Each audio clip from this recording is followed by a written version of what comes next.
So I got interested in this back in the one of the very first jobs that I ever had, and that had to do with one of these applications, almost exactly one of these applications. So I'll share that with you, and just talk to us a little bit about some of the things you can do with uh, non-coordinated and coordinated motion axes. Okay, so when you mention the word coordinated, that means that they're all talking to each other and they're communicating within a millisecond or two of each other. So you can say, if you have a coordinated axis system, everybody's got to be talking to each other and acting within a millisecond or two. So that's basically what um, this has to do with. And there's some pictures here. These are from ABB, and I'm going to show you the book that these come from after, not today, but we're going to talk about them eventually. So each of these is an application using motion control where you have uh, a motor controlling this conveyor, and this conveyor. And I've actually presented this as a problem before to people to be able to program it. And what's the problem here? You come into it with varying spaces, don't you? And at the end, you want to have all the same spacing, all right? So is there any advantage to this over this? Well, there might be, and that's what they're saying. This is everything has been put into exact amount of spacing between them. What happens if your packages start coming in that are spaced much further apart than this? What happens? Well, you have to wait, don't you? This conveyor has to wait, or you just have to say, well, we're gonna make this a larger number. So it really depends on the requirement of the system. If you say, well, they have to be spaced this far apart, and that's my only rule, then if they get spaced further apart, then that's a different rule. Okay, so what's the bottom line here? This conveyor has to what? This is where it gets fun. As a box comes in, it has to match the speed of this conveyor. Does everybody see that? If you don't match speeds with the conveyor that the box is coming in on, what happens? If you have a mismatch of speeds, what happens? They get staggered. One wins, one loses. You follow me? The one with the most friction wins.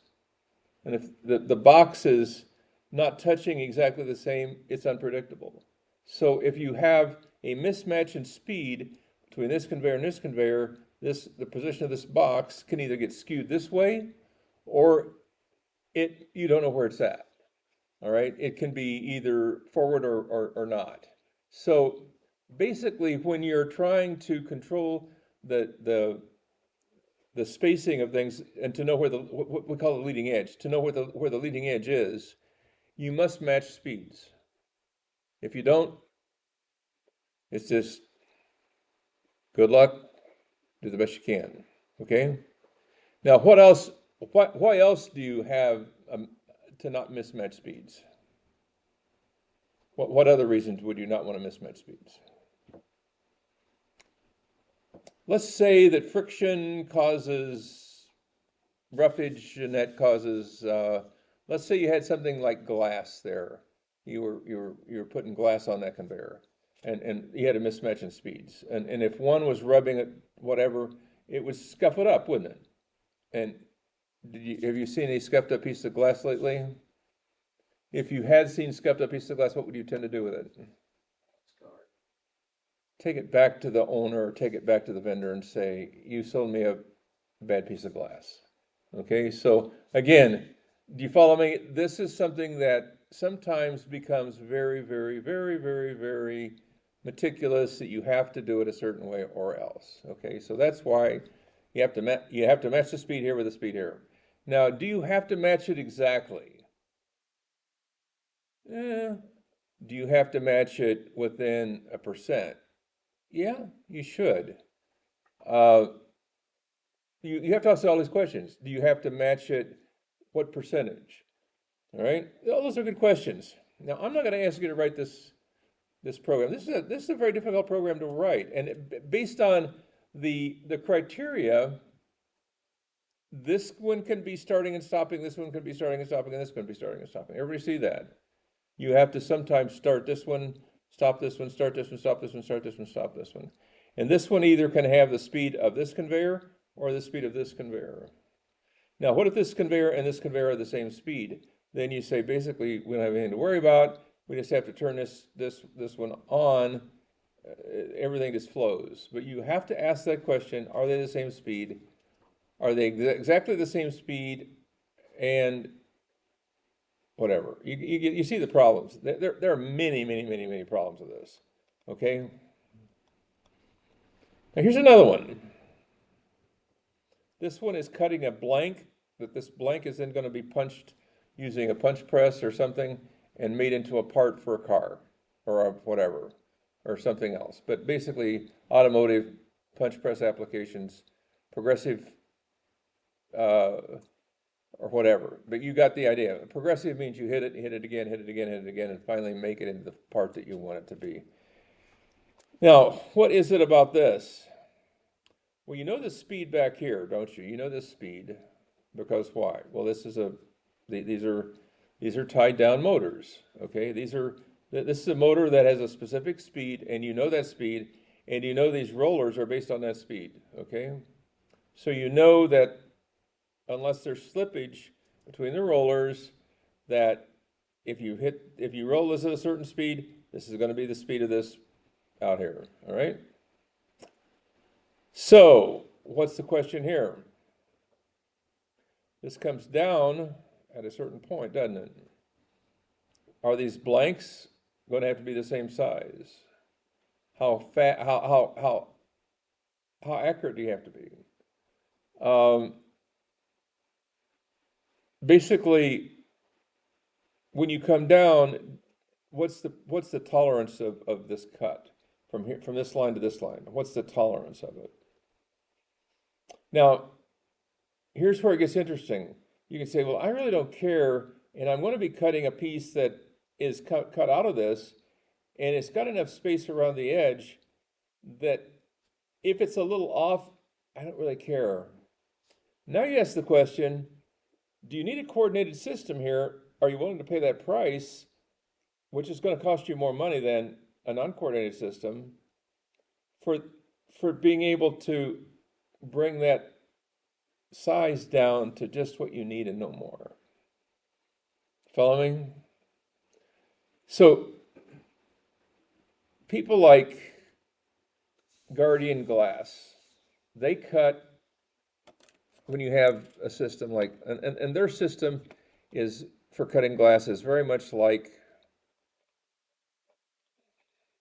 this system right here. Now this is plywood. You're cutting it with a saw. But I want to say instead of plywood, I've got glass coming down here. And instead of a saw blade, I've got a diamond scribe. So in order to cut this at a straight line across, I have to know when to start at this diagonal and what speed to turn it on at, right?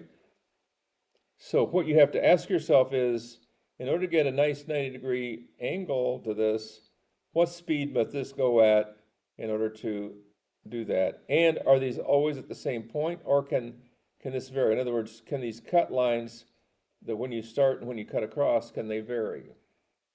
With glass it does, because you can be cutting one piece that's 30 inches wide, another piece that's 20 inches wide, and 40 inches wide, or whatever. So this cut distance this way right here can vary. So how do you ask, what are your questions, Ted? Well, this has got to be a coordinated system. Guardian, when they cut glass, they cut it a little narrow. In other words, if the piece is supposed to be 32 inches wide, here's the width. Here's the width of the line. This would be, I think, 60 some odd inches or whatever. I don't remember exactly, but anyway, 60 some odd inches. Let's say 64 inches. This is 30 inches. Guardian will cut it a little shy, 29.9 or whatever. LOF will cut it straight at 30. Now, why would you cut it a little shy? Because you're fitting it into a window pane. And you can actually make a person a little happy if you sell them one that's a little easier to put into a window pane than one that is not. So they actually cut it a little shy, but it's got to be square. It's got to be square across there. But they cut it a little shy because every 200th piece or so they get another free piece. So the difference between different companies is the way they do it. Okay, an aside about that, but do you understand that this axis here and this axis here have to be coordinated very closely? In other words, you have to know exactly when you're going across. You can have no waviness in this line. There can be no back and forth. It's got to be a straight line, very straight line. So this has to be coordinated axis. Anyway, you see what I'm getting at a little bit? How would you make something like that work? How do you make something like this work? What is this? It's a plywood machine. You're actually cutting very thin pieces of wood, and it just lays out, okay? Now, what's going on here? This knife is going back, it's traveling to the left, and it travels at a varying rate of speed. What's that rate of speed? Well, it's matched so that as the diameter gets smaller, it goes faster. Huh? You follow that? As the diameter gets smaller, it goes a little faster. When you're out here, when it's a big diameter, it goes very slow. But then as it goes in, it goes a little faster. It's a linear rate of speed matched to this speed, but it gets faster as you move to the left. It gets faster. This knife cutter here right here. In order for this thing to work correctly, it has to start at a certain speed and go faster as it goes across. But it is matched to the speed of the log turning. Very interesting application. Here's one where it doesn't really matter. All you got to do is hit this area within this area, and you're good to go. Not a problem at all. There's no coordination at all between the motor that does this and the motor that does this up here. The motor that does this is actually feeding into, it runs a feeder that feeds product into here, and this is a motor that makes these boxes traverse. Okay, now what is there about this that is still kind of lacking? What else is there that needs to be done to this? If you're designing a system like this, what would you have to add in order to make it really work? A scale under the product, under the belt. And you say, do they make scales that go under a belt and that weigh? And the answer is yes. Now, why would they do that? I'm not saying that this won't work the way it is, but to meter a product out using a drive is extremely difficult. It can be done, but it is extremely difficult. There is a company called Catron and also Merrick that does rate feeders off of a little conveyor belt, but those are very, very, very, very sophisticated. This is pretty sophisticated too. All I'm saying is that a better way than just turn this on and let it grunt is to have a scale under there. Why would you add a scale? Yeah, you don't want, you have to guarantee a weight, because when you put the weight on the box, like when you buy Rice Krispies, it says 12 ounces or whatever. It says 16 ounces. Now, there are people that make a living going around and weighing boxes, and if it says 12, but it's really 11.9, they will sue you with a class action suit until you're bereft of any money at all. So you have to guarantee 12, okay? But if you guarantee over 12, what are you doing? You're giving away cornflakes. You're giving it away. So it's a balancing act between what you buy as far as equipment, how accurate you are, how fast you do this, and also how much you guarantee. You've got to guarantee that's at least 12. Okay? So therein lies the rub. You have to do all that, or else you're not doing your job. Well, anyway, isn't this fun? So that's kind of a beginner's attempt at some of this stuff. Okay, now I've got a book that I'm going to put on your. You can look this book up yourself, but this is called the Easy Book. There's nothing easy about this stuff, but this is the book that you can kind of guarantee that you can at least get started with, okay? And down here is called Motion Control Made Easy, okay? This is a S7. This is Siemens. So if you Google Siemens S7 1200 Easy Book, you too can download onto your computer the book that I just downloaded about 30 minutes ago, okay? And you can look at this, or you can look in the chapter that I have, and you can download the program that I've got and go from there. But here's the deal. So the output from this PLC, Siemens PLC, has the ability to control DC, okay, motors with a PWM output. What does PWM stand for? Pulse width modulation, very good. Or it has the ability to do stepper motors with a pulsed output. Okay? Either one.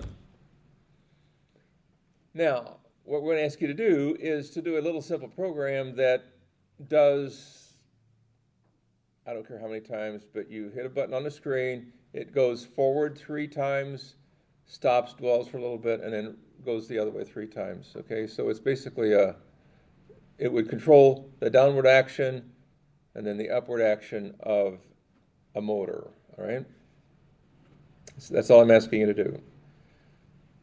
If you want to modify that a little bit, you can, but it has to be able to have an manual, or excuse me, not a manual, but an e-stop and a resume.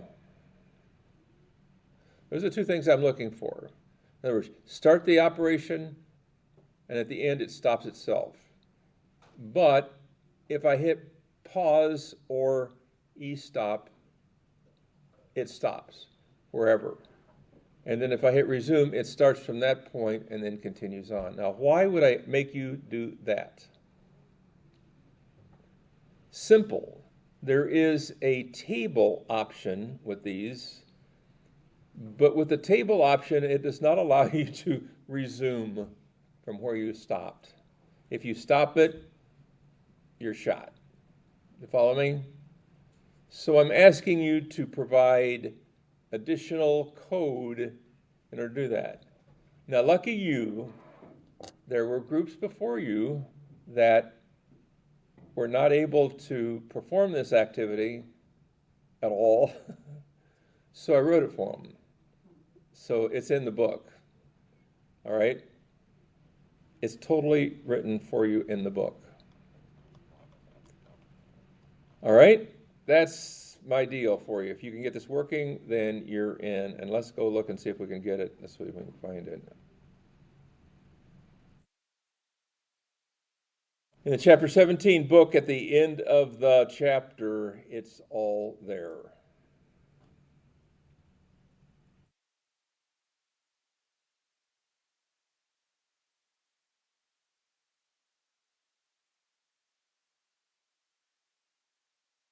Called Lab 17.1.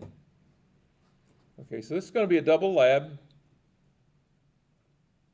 Counts for 40 points instead of 20.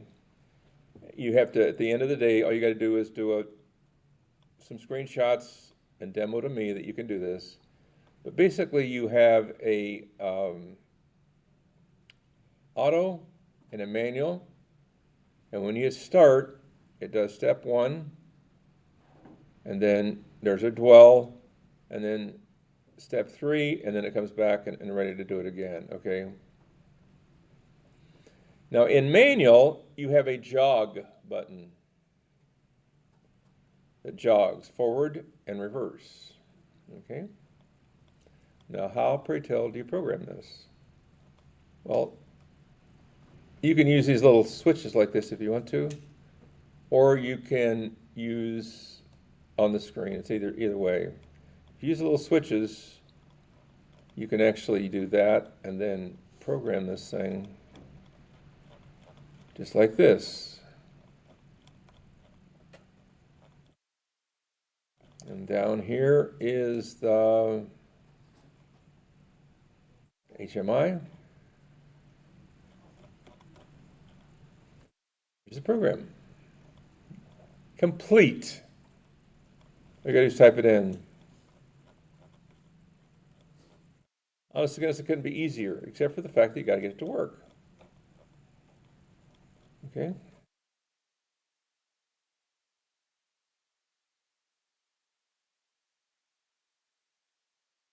Your next lab will be 17.2, which is a Siemens, which is the Allen Bradley, which is tying a servo to a PLC, and it's the same thing, except for this, for the Allen Bradley, I don't write the program.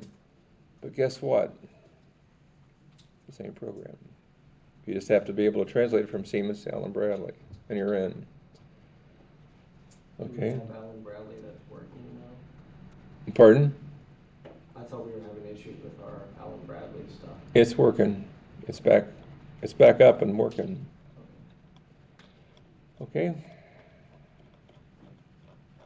Now, this was written, and I actually have a copy of the Bear program that you can download. So in other words, I don't give you nothing. I give you the Bear program for this, and it was written for a 1214. So if you have a choice, please use a 1214, not a 1215 processor. All right. And when you start up, if you use these little switches, the way to start the system up is to, with the program that is written, or with the program as it's given, is you turn on the power switch and leave it on. In other words, they're all down.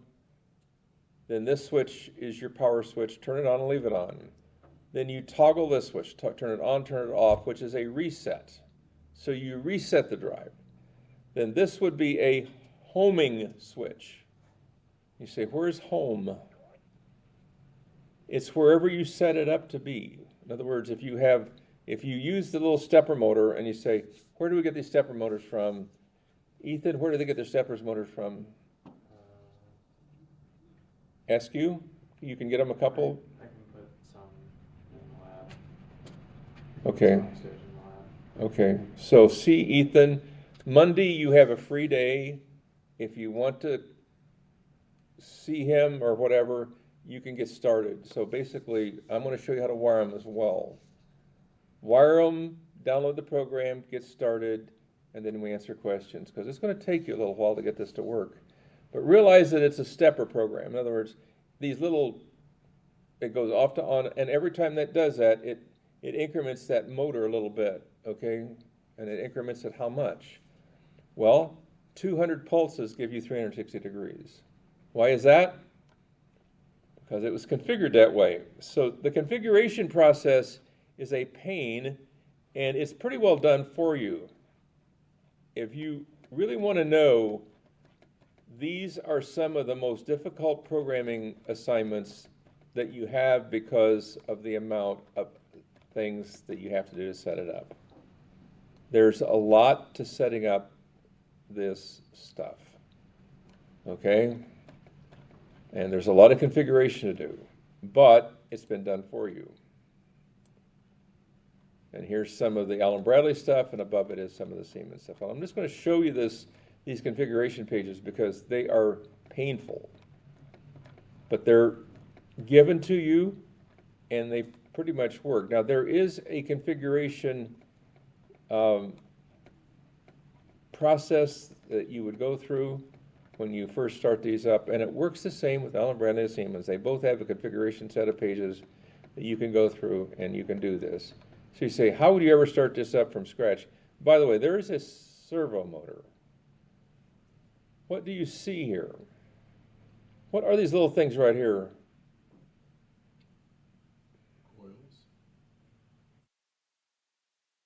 Those are permanent magnets.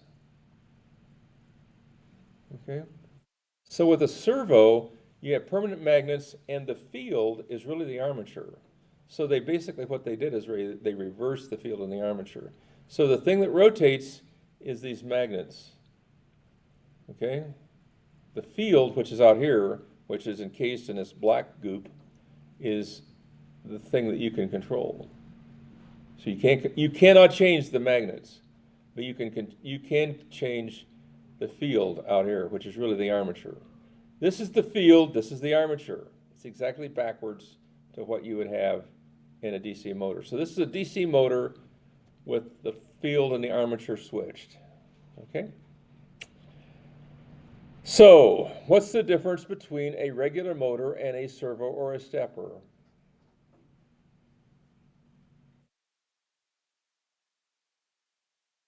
You can hold torque at 0 speed. What does that mean? Well, you can take something and you can raise it or lower it, and gravity is pulling you down, right? But you can raise it to a certain height and hold it without having a brake come on. That's a servo or a stepper. What's the difference between a stepper and a servo? Big torque, little torque. Servo, big torque, stepper, little torque. So if you don't have much torque, these little steppers, not very much torque at all. In other words, not much force. Force at an angle is torque. So basically that's what you don't have much force. Torque. But if you need a lot of torque, you get one of these guys. And what if you really need a lot of torque? Get a hydraulic motor to do the big stuff. But anyway, if you want to control to a height, or if you want to control something, if you want to control something left or right, you're not fighting gravity, right? So it only depends on torque. So if you don't have much torque, you use a stepper motor. If you have a lot of torque, you use a servo. If you're moving something up and down, you would use and by the way, if you're moving left or right, you can also use an inverter as long as its characteristics are okay, because you're not holding against gravity, or you're not holding against some force that's pulling you a certain way at 0 speed. You can shut down something moving left or right, and you can use an inverter for it. But up and down has to be a servo or a stepper. Has to be, because an inverter will not hold at 0 speed. You lose your torque at 0 speed. All right? That torque curve is important because it goes to 0 at 0 speed. Torque goes to 0 at 0 speed. Sorry to say it, but it does. What do people do at 0 speed other than cry and have to use a servo or stepper? They use a brake. When you get to 0 speed, they turn on the brake and hold it. Okay? So if you don't want to use a brake, then you're forced to do one of these. And this is more accurate. So what Libby Owens Ford does to control that scribe going across is they use servo motors. All right. Now they went and paid in 1972 they paid $250,000 for a cross-diagonal system, a cross-cutting system. $250,000. Now that included a computer. I don't know what else it included, but what would that be in today's money, in today's terms? We're about 10 to 1 back from then to now. That'd be $2.5 million, right? That'd be what you would be paying today in today's economy for that.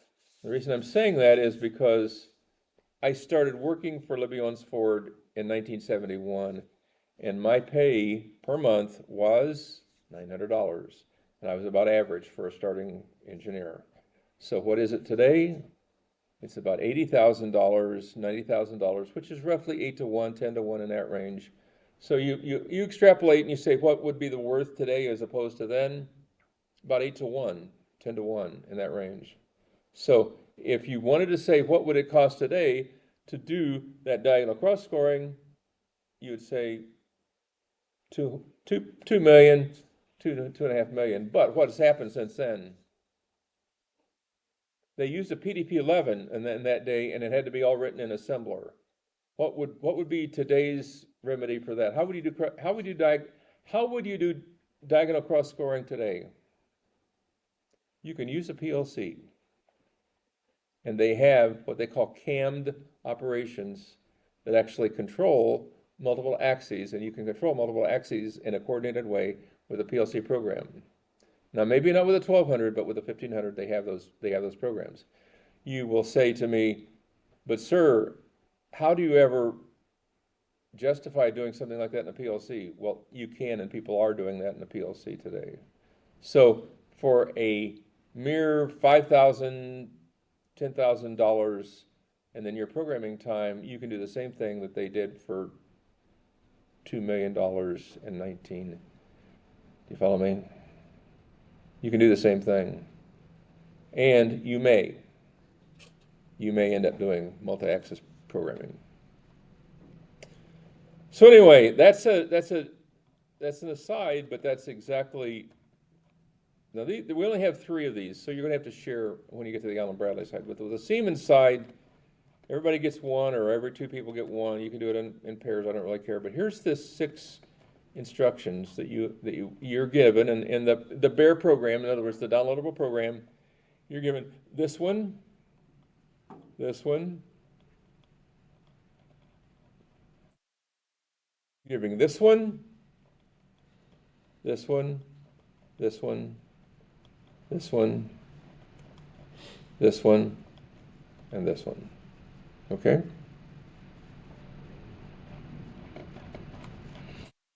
All right, so there is a configuration to do as well, and that is done, shown up here. There's a commissioning that is done, and that commissioning has already been done. There's your velocity, and there's also an accel and a decel rate, that type of thing. So this rate right here is your acceleration rate, this is your velocity, and this is your deceleration rate. Okay? So all these things are variables. There's a bunch. There's a whole big bunch of variables. And to get this started for the first time, it's very painful. But once you get it moving, once you get the motor physically moving, it makes it a lot easier. That's why you're given a starter program. Okay? That's why you're given the program with those 6 little dip switches to get you started. But then I gave you the rest of the program. It's there, it's buried, but it's down there at the end of this, but it's there. So all these are configuration pages. What is this? This is the homing page. This is how you would home, okay? Most of the time there's a homing limit switch. And what you do is you go over it, and then you come back at it at a slow rate. So you hit it, you go past it, and then you come back real slow to find exactly where it is that home switch is, where the position is with that home switch. But we don't have a homing switch. So what do? We just say, put the little, if you have when you get your little motor, put it so that it is put a little tab, tape, with some tape, put it so that it's straight up. So that is what you're saying. Then when you hit the homing switch, you get the tape straight up, hit the button, that's home. So when you go around 3 times, you come back to home. Okay? Any questions about home? You declare home wherever you want it to be. Home is where the heart is. You declare where home is. And these are some of the other variables. There's a bunch of them. And I was looking to see where the number 200 is, but it's in here. How many pulses per revolution? It's already set up for you. Nope, this one is 360. I lied. The one for the Rubik's Cube is 200. Right above it, it says pulses per revolution. Oh, that's 200. Yeah, you're right, it is. There you go. Pulses per motor revolution, 200. Distance per motor revolution, 360 pulses. But this is there, right there it is 200. I'm sorry, you're good. So anyway, these are some of the variables you have to do. And then this is the commissioning of it, which you don't have to do because it's already been done. But in general, what you have to do is go through a commissioning phase to get this thing to run. All right? It is not that hard because you got a downloadable program, and there's a downloadable program, and I'm going to show you where it's at. Okay.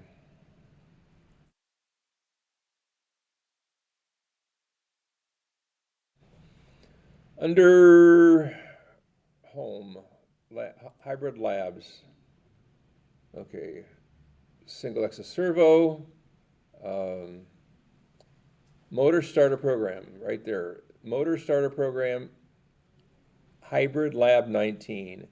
You download that program, and that gives you those 6 blocks. Okay? That's to a 1214. And I think it's a 1214 42. I'm not sure, but I think it's a 40. So there you go. That's where you start. Here's the servo one. This is the Allen Bradley one. Okay. So there they are. Those are the 2 that you start with, and then you go from there. The only thing with the Allen Bradley that is different, there's 2 things that are different from the Allen Bradley and the Siemens, okay? For one, you have, and there may be 3 things, and I'm not really sure about the third. We're going to find this out as we go through these, okay? Because I haven't made anybody do the servo and the stepper axis program for quite a while. So we're going to find out if there is a battery that it needs to be replaced in the servos. So the servos, the battery may need to be replaced. Okay, that's a first item. Second item is the IP address. It has to be set up. If the battery in the unit has lost its cookies or whatever, it may have to be reset. So the IP address, I think, is 10 or whateve, 192.168.0 something. Whatever that IP address is, you have to make sure that it is set. And what else? Every time you have a motion application or motion instruction, okay? The Allen Bradley has the same look and feel. It's like a motion instruction, okay? It's like a move instruction, all right? And a 1 is relative and a 2 is absolute or vice versa. I don't remember which, but there's a 1 and a 2 setting in there that you have to set one or the other. So you have to, these moves are, if it's in auto, it's an absolute move. If it's in manual, it's a relative move. but you have to be able to go back home, okay? They both have a homing instruction. They both have absolute and relative moves.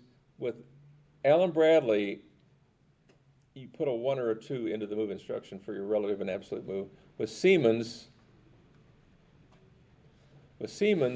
you have a move relative and you have a move absolute,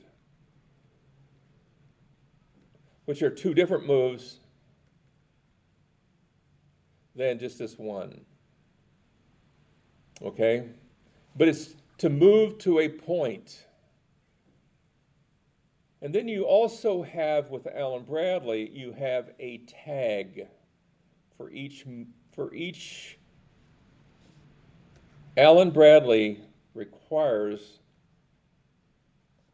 a tag for each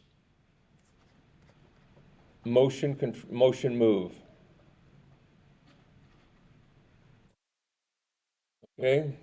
So you have to have a unique tag associated with each move statement. Siemens does not require that.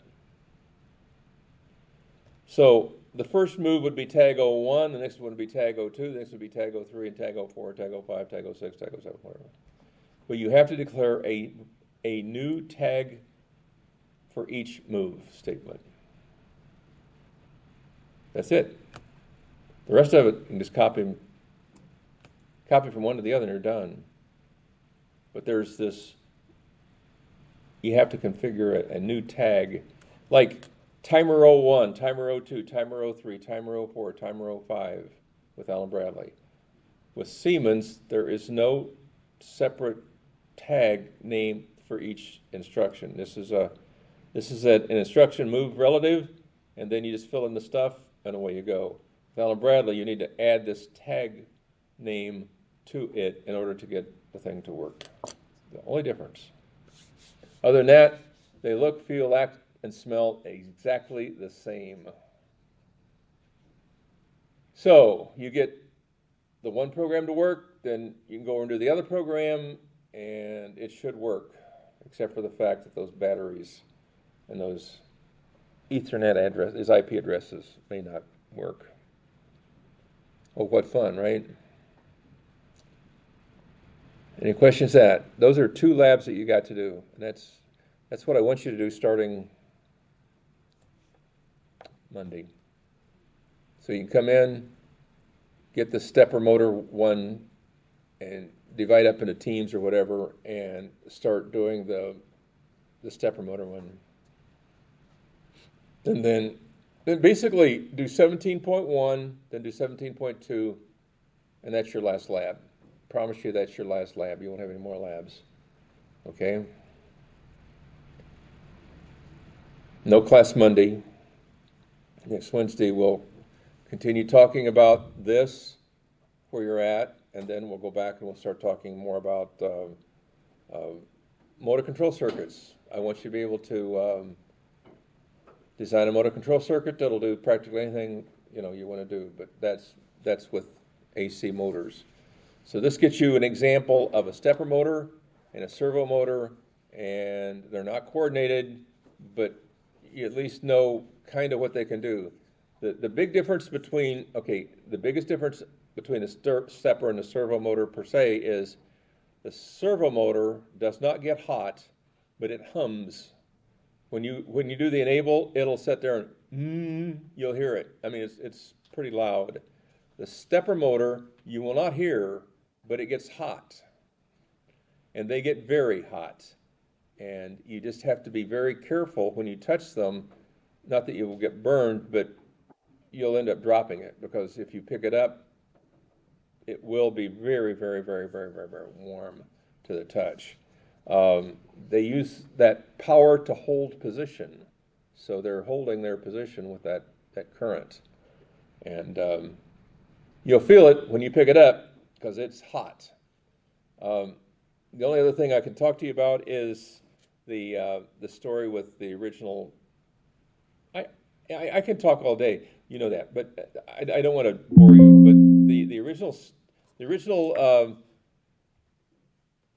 when we put that line in Laurinburg, North Carolina, there was this this constant ribbon of glass that was coming down from they make the glass in the furnace, and then they float it on molten tin, and then they take it and they put it on rollers called a leer, and it's way, way, way long distance. It's probably, I don't remember exactly, but it's a long way, not a quarter of a mile, but a good eighth of a mile from the end of the where they dump it out till where you get to the cutting machine. So it's a long distance down there.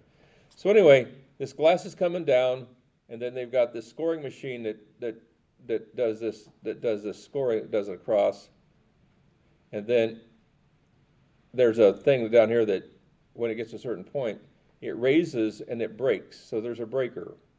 Okay. So anyway, they were running quarter-inch glass, 0.25-inch glass, and they had run that for quite a while, and then they decided to go to a thinner glass, 90 thousandths, 0.09, okay, really thin glass, and when you do that, you speed up, and it goes faster, okay?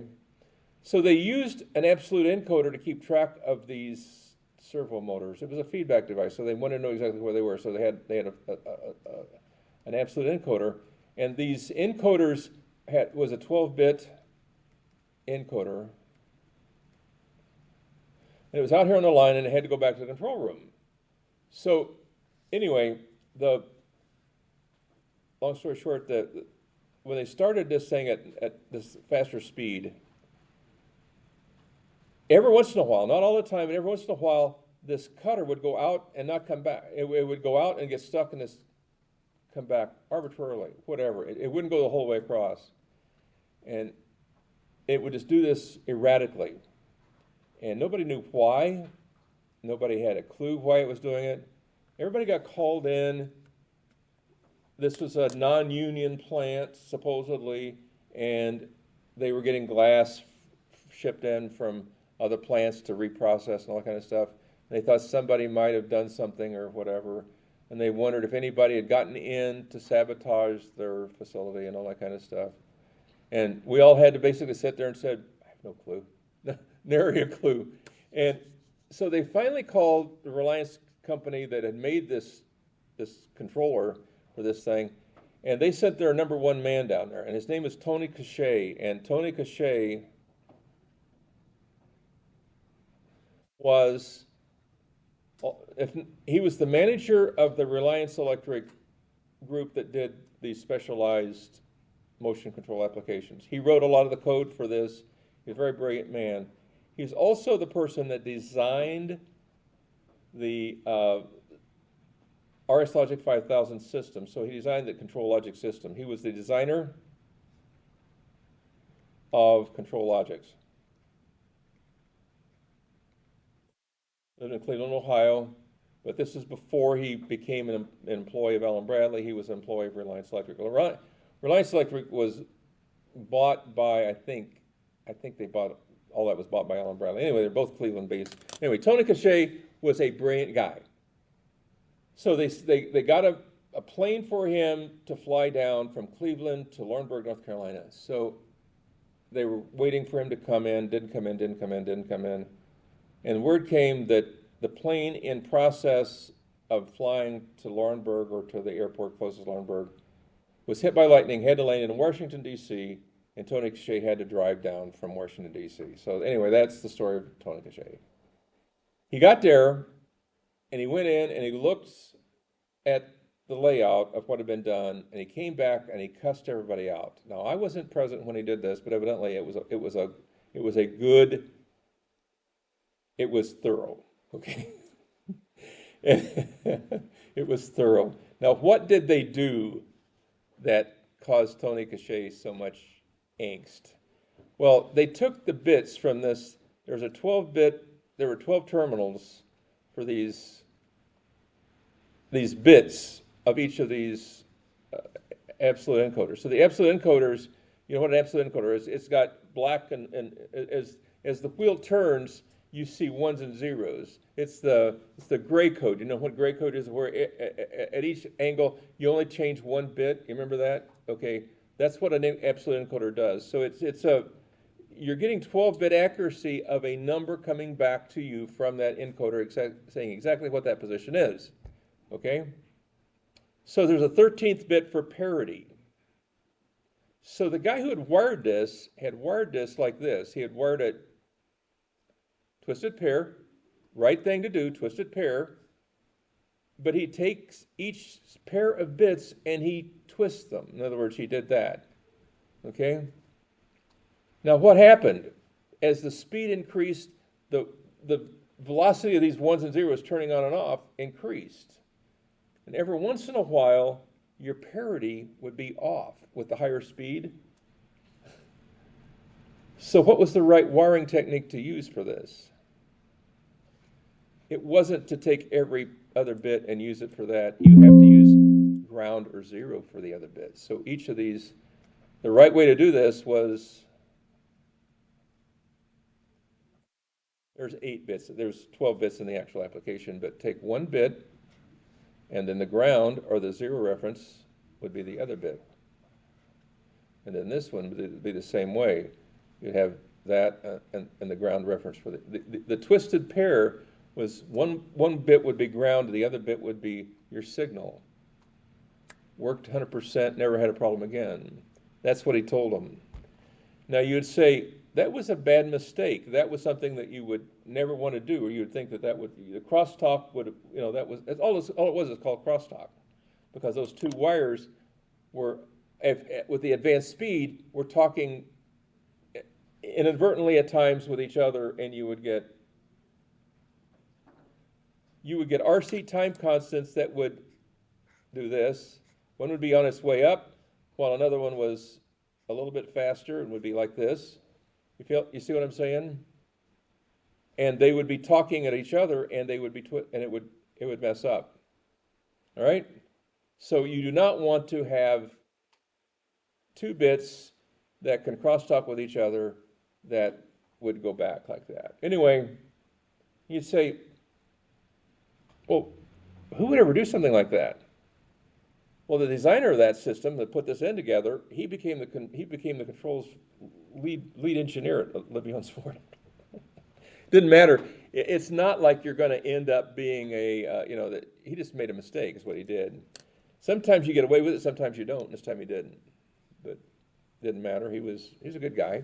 But anyway, that's what happened with Tony Cachet, and that's the story about that. You don't want to do that. You want to have every pair of wires go back to a zero reference. You don't want to have pairs that don't go back to a zero reference. All right? Absolute encoders. Now, what's the good thing about that? Absolute encoders have pretty much gone away. An incremental encoder and a battery works just as well, and that's why when you look at those servo motors, those umbrella servo motors, there's a battery in there and an incremental encoder. So what that does is it saves your position where you're at, and it's sometime in the past it's gone by a 0 point. All right, its 0 point is marked, and it remembers how far you are off of 0. So you don't, and the battery keeps that. So if you turn the power off, it doesn't matter because it remembers. Absolute encoder does not require a battery, but things like this cause you problems. And also, just the mere fact that they're made out of glass, hit them with a sledgehammer, they shatter. That's what happens to absolute encoders. So basically, you do not want to use an absolute encoder unless you absolutely have to. But the RC time constant of those circuits was messing it up just enough at higher speeds to cause occasional parity errors. And you think, can that ever happen in the real world? Oh yeah, it did. And Tony Cachet knew how to let them have it. I wasn't there, but I only heard the after effect, but it was good, I guess, bad or whatever. So a good war story. It also brings up the fact of absolute versus incremental encoders, why we use incremental encoders almost exclusively today, and don't wire signals that can crosstalk with each other, especially if the speeds get very high. go back to a 0 voltage for your one side of your twisted pair. Always. You say, well, would you have made that mistake? I don't know if I'd have made that mistake or not. I was not the guy that did that, so I have no clue. I was just there when the after effects hit the fan.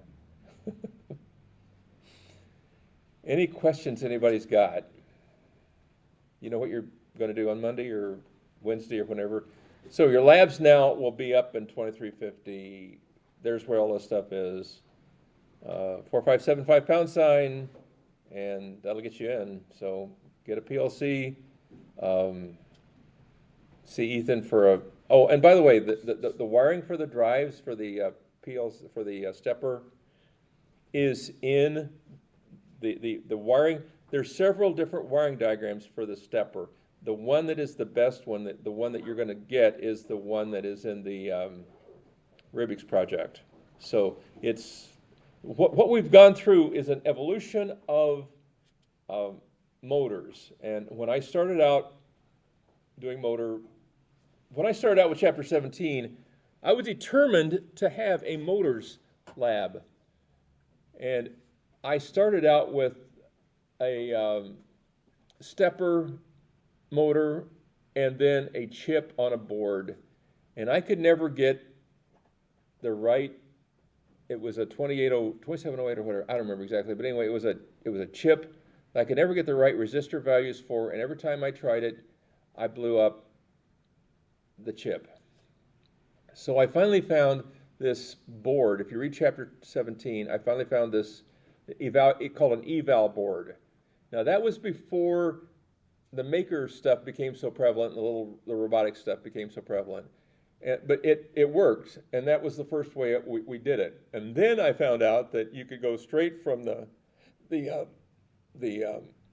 PLC to the stepper motor, but it had to go through you'll see a voltage divider.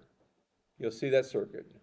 And then the last one we did, we actually don't have to go through a voltage divider. You go straight 24 volts out of the output from the PLC, and it goes straight into the drive for the motor. The little controller is called the drive, and so we went straight to that. And it works. We don't have to go through any voltage divider or anything. It just goes straight in, and it works. And that's what we've done. I originally wanted to do the Etch-a-Sketch. So I put a stepper motor on each of the two dials of the Etch-a-Sketch, okay, and was going to do pictures. I wanted them to do a block O for Ohio or a block M for Michigan. That's what my goal was to have that. What's wrong with using an Etch-a-Sketch for an XY programming project? You feel when it gets to the point where it's at the end. In other words, if you ever use an Etch-a-Sketch, you can actually feel where it gets hard to turn. You can feel that. And what do? You stop. What does a little stepper motor do when it gets to that point? Keeps on going. We ruin more Etch-a-Sketches than you can imagine. We ruined enough of them that I said, we're not going to do that. So anyway, the little twirl 3 times one way, the twirl 3 times the other, and you're good to go. Single axis control. You can check a box that you can do single axis motion control. You may not want to tell an employer you can do that, although I will say this, okay? I had a guy come back, and we've been doing this for a long time. The reason we've been doing this for a long time is because, and I still remember the day, in 1996, you say, you've been teaching that long? Yes, I've been teaching that long. In 1996, I was teaching over at Scott Park, and I had written this program for the hydromatic plant up there on Alexis Road, and I was trying to get it to work, and I turned around and I wasn't paying attention to it, and all of a sudden somebody came up behind me and said, you let that grinder go down and crash. I thought, what? I didn't hear anything. Nothing at all. I couldn't imagine anything like that happening. And I did. The program that I was trying to work on, I had forgotten, didn't remember, or didn't know about the enable bit. And the enable bit is the bit that says you're motoring. And I didn't have that on in the controller, and it wasn't enabled. It wasn't doing the bit. It wasn't doing that, and the brake was off. And what happens when that happens? Slowly comes down until it crashes. And they said it ruined it. So, at that point in time, I just got out of there. Had to come back that night and teach, but I crashed their $100,000 machine, and I never got asked back. Anyway, I was determined after that it really wasn't worth $100,000 by then. Even before that, they were trying to retrofit it with this controller. Anyway, I can make all kinds of excuses, but it happened. So I crashed the machine. It didn't hurt anybody, didn't make any sound or nothing, but I crashed it. I was determined after that people that went through this program would have access to and be able to write a single axis motion control program. In other words, you wouldn't make the same mistake I made. And maybe you will make half a dozen different mistakes. This ain't easy. If you get out in the real world and try to make this work, it ain't easy. But I will say this, guy came back a few years after that, and then he told me, he said, when I went to work for the company I went to work for, and it was out in Napoleon, Ohio, is Kester and Associates. I think it was Napoleon. Anyway, Kester and Associates, they had a consulting group. They had an A team and a B team. And do you know what the difference between the A team and the B team was? Have you ever done a motion application? And he walked in there day one, straight out of EET school, and they said, have you ever done a motion application? He said, I've done one. He moved immediately to the A team, and he got the good projects. Okay? So in some people's mind, this is a big deal. Other people don't care at all.